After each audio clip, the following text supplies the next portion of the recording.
Voilà. Donc moi je m'appelle Philippe Richard, j'habite Cachan et je suis de religion catholique. Voilà. Après.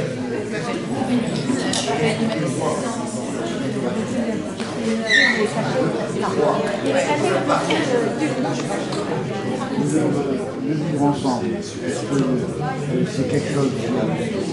Pourquoi c'est quelque chose de nouveau? Parce que c'est nouveau. Pourquoi c'est nouveau?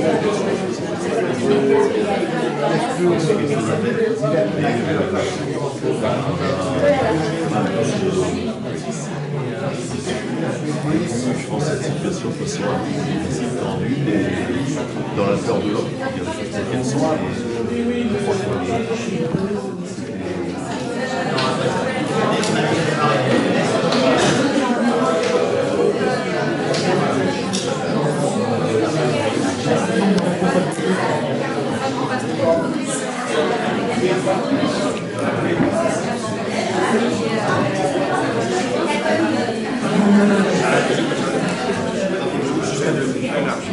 Et puis il est toujours plus concis.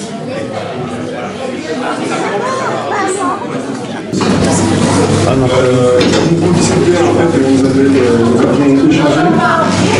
Vous entendez? D'accord. Bonsoir à tous. Plus fort. Plus fort. Comme ça va? Alors, nous avons beaucoup échangé et en fait, ce qui est issu de nos discussions, c'est que toutes les religions révélées, quelles qu'elles soient, sont venues, enfin, tous les prophètes sont venus avec un but ultime, c'est-à-dire établir une relation verticale et horizontale. Verticale dans le sens qu'il faut établir une relation entre Dieu et les hommes, et horizontale dans le sens qu'il faut établir une relation entre les hommes entre eux, établir la paix entre les hommes entre eux. Pour illustrer ce fait, Jésus, lorsqu'un disciple est venu le voir, en lui demandant quel est le premier des commandements, il a dit que tu aimes Dieu de toute ton âme, de tout ton être. Quel est le deuxième des commandements? Il lui a dit que tu aimes ton prochain comme toi-même. Dans le même ordre d'idée, le prophète Mohammed, que la paix de Dieu soit sur lui, a dit le véritable croyant est celui qui aime pour son frère, ceux qu'il aime pour lui-même. Et le frère, dans ce contexte-là, ce n'est pas le frère religieux, mais le frère en humanité. Donc voilà, en fait, c'est la religion, la relation verticale de Dieu envers les hommes et des hommes envers Dieu, et la relation horizontale de la paix, établir la paix entre les hommes entre les hommes. Merci.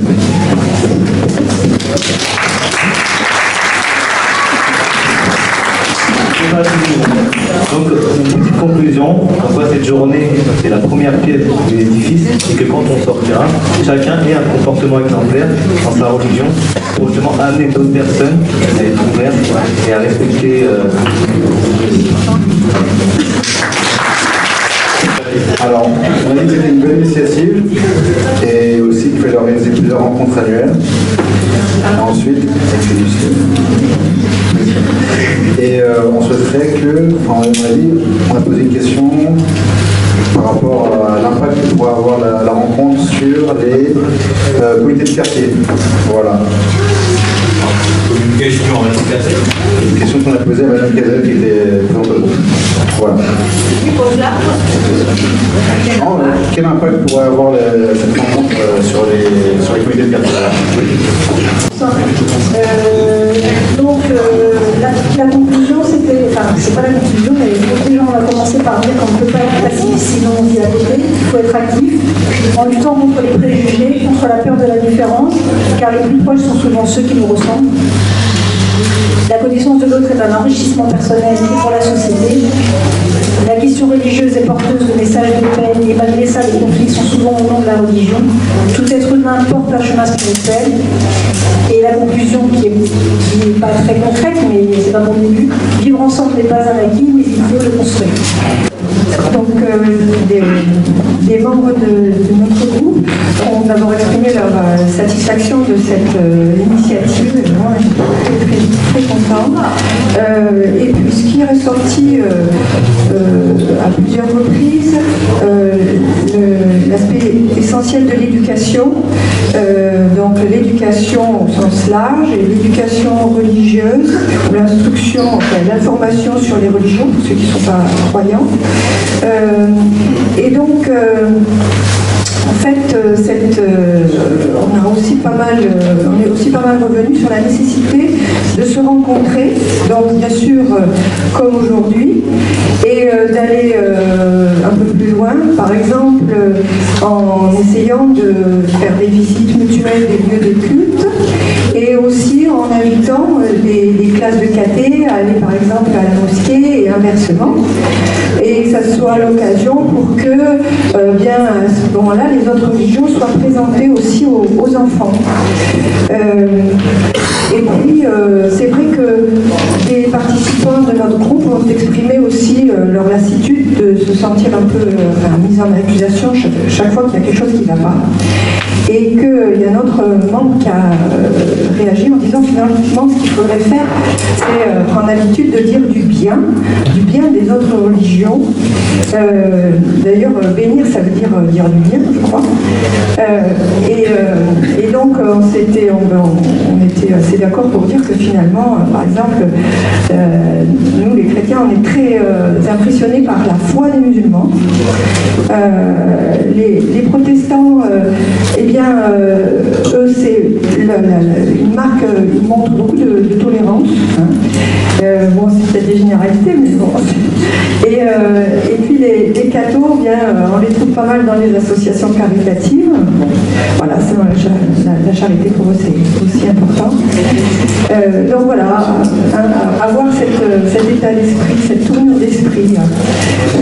Et puis ensuite, par rapport à l'idée de rencontre, on s'est dit que on a informé les musulmans qui étaient dans notre groupe que depuis quelques années, il y avait des tops dans les paroisses, donc des tables ouvertes paroissiales, et l'idée de ces tops, c'est justement, on aimerait bien les voir avec nous, pour échanger, pour apprendre à mieux se connaître, et on s'était dit, mais pourquoi finalement il n'y a pas tellement de musulmans dans nos repas paroissiaux, nos tops, en fait.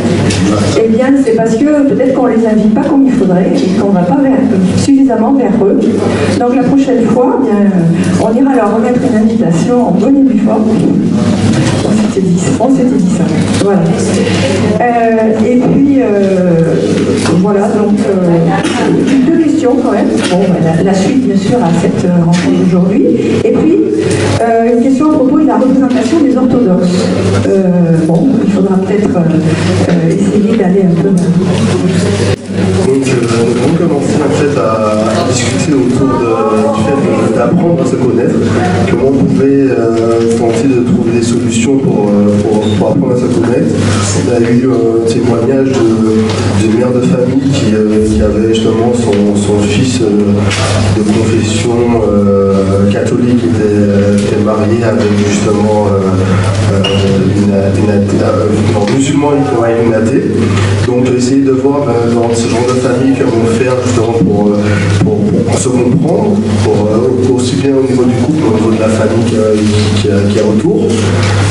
Et on a dévié en fait sur une problématique de la peur de l'autre.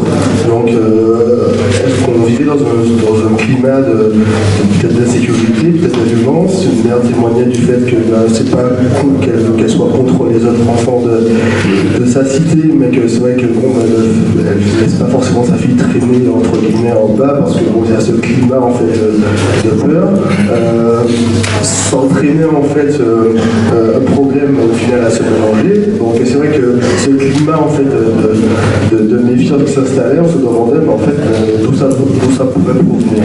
Donc il y a eu des explications au niveau de l'immigration et en fait on a vite dévié sur le fait où on avait une sorte de repli sur soi à cause notamment de l'information. Donc l'information au niveau de la presse et au niveau des médias, où en fait on était pratiquement tous d'accord sur le fait qu'il y a une sorte de culture de la peur et de culture de musulmane qui avait été instauré par nos chaînes médiatiques qui peut-être en fait nous poussait à avoir un certain avis sur l'actualité et qui ne se contentait pas de retranscrire en fait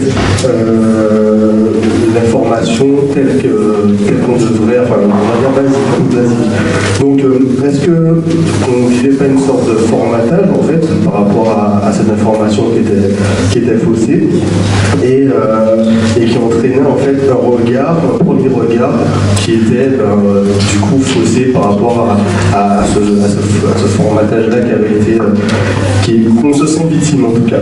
Donc c'est pour ça que à partir de tout ça on s'est demandé malgré nos religions différentes etc comment faire pour tenter de se rapprocher et là en fait on a beaucoup parlé de laïcité, de citoyenneté et de voir en fait comment à travers aussi bien des actions bénévoles, aussi bien nos comités de quartier etc comment on pouvait en fait ensemble travailler ensemble vers ce projet commun, cette vie commune et par rapport à cela comme on a déjà dit on a félicité les actions avec la mosquée ouverte, donc essayer de multiplier ces actions-là et en fait on se demandait est-ce qu'on devait attendre en fait de nos responsables religieux pour nous inviter à aller vers ces lieux de culte-là ou est-ce qu'en fait de nous-mêmes il ne faudrait pas attiser aussi notre curiosité et qu'est-ce qu'on n'a pas un rôle déjà personnel à avoir pour avoir envie en fait d'y aller, d'aller chercher, pas forcément attendre de l'autre. Donc il y a deux actions qui ont été soulevées pour la ville de Cachan. Donc on a fait part d'une très forte communauté, par exemple malgache qui était présente sur la paroisse. Donc est-ce que ça serait pas bien aussi d'aller vers eux, de participer à certaines de leurs fêtes? Et un deuxième point qui concernait les réfugiés syriens qui arrivaient et qu'est-ce qui était possible de faire pour entre tout le monde, entre toutes religions, pour tenter de les accueillir. Donc notre conclusion se demande dans cette société en fait où on est bercé par les technologies de la communication, est-ce qu'au final on n'a pas un réel problème déjà de base de communication déjà entre nous, entre même religions, même entre familles, et est-ce que le problème de l'inconnu ne nous bloque pas à ce niveau? Donc voilà.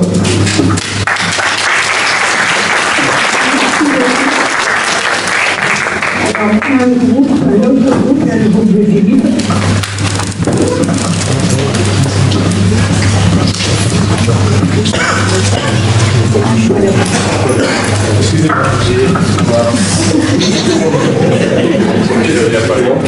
Donc il y a quelqu'un de notre groupe qui visite beaucoup des prisons et qui trouve que la communauté musulmane, il n'y avait pas assez de visites et qu'elle se retrouve, il n'y avait qu'une seule personne en fait qui venait les voir et qui faisait l'appel parce qu'elle trouvait que en tout cas dans les visites il n'y avait pas assez de personnes de confession musulmane pour venir les voir, ou ne serait-ce que prier ou bien parler avec eux, enfin voilà. Elle trouvait, en tout cas elle sentait ce manque là, donc elle a fait un appel de ce côté. Donc on a parlé du dialogue de paix dans les différentes religions, c'est toujours le même, on est tous égaux face à la paix entre guillemets dans toutes les religions. Les athées ils nous réunissent, ils s'unissent à nous à travers leur citoyenneté, donc on est tous unis et à égalité au niveau de la paix. On a des choses aussi, on voulait savoir la place de Marie dans la religion musulmane, c'est une petite question qui est ressortie. La place de Marie, parce qu'on était entre catholiques et musulmans, il n'y a pas une religion représentée. Exactement. Et on a débattu, on a trouvé la conclusion que le fait de se parler et de s'entretenir ensemble aujourd'hui nous a appris beaucoup de choses et qui a appris à nous connaître les uns les autres et à nous faire simplement moins peur de l'inconnu. C'est ce qui nous pousse à nous sentir. On voudrait aussi solliciter plus de visites et plus d'échanges entre les enfants, les jeunes, mais aussi les autres anciens et les autres. Et Et on voudrait faire plus de projets ensemble, que ce soit ici à l'église ou... Et on a aussi débattu entre jeunes, mais c'est assez rapide, donc on a débattu sur les limites du vivre ensemble et les bornes de la place de la femme entre les différentes religions. Et on en est arrivé à la conclusion que les hommes semblaient plus convaincus dans la question. Si vous permettez, je voudrais conclure avec quelques phrases. Je me suis mis d'accord avec M. Benamar, l'imam Benamar, et on parle en fin de compte en duo, c'est-à-dire nous sommes associés pour exprimer notre reconnaissance d'abord pour avoir été présent aujourd'hui, par l'accueil que le prêtre Boniface nous a accordé, par la mairie de Cachan, j'entends des représentants de la société civile, Alexandre Vigne, bien entendu, à vous, Madame Richard, pour cette organisation parfaite de cette soirée. Je voulais aussi vous remercier en général pour la qualité des analyses, la volonté de partage citoyen que chacun des groupes a manifesté. Et comme je suis juif et j'ai une mère, la place de la femme dans la religion, je peux vous dire une chose, j'ai 70 ans et je suis obligé de téléphoner 6 fois par jour à ma mère. Merci beaucoup. J'espère que nos rencontres pourront apporter des pierres essentielles à la construction de ce vivre ensemble pour la grandeur de notre société, pour la grandeur de la France. Merci beaucoup.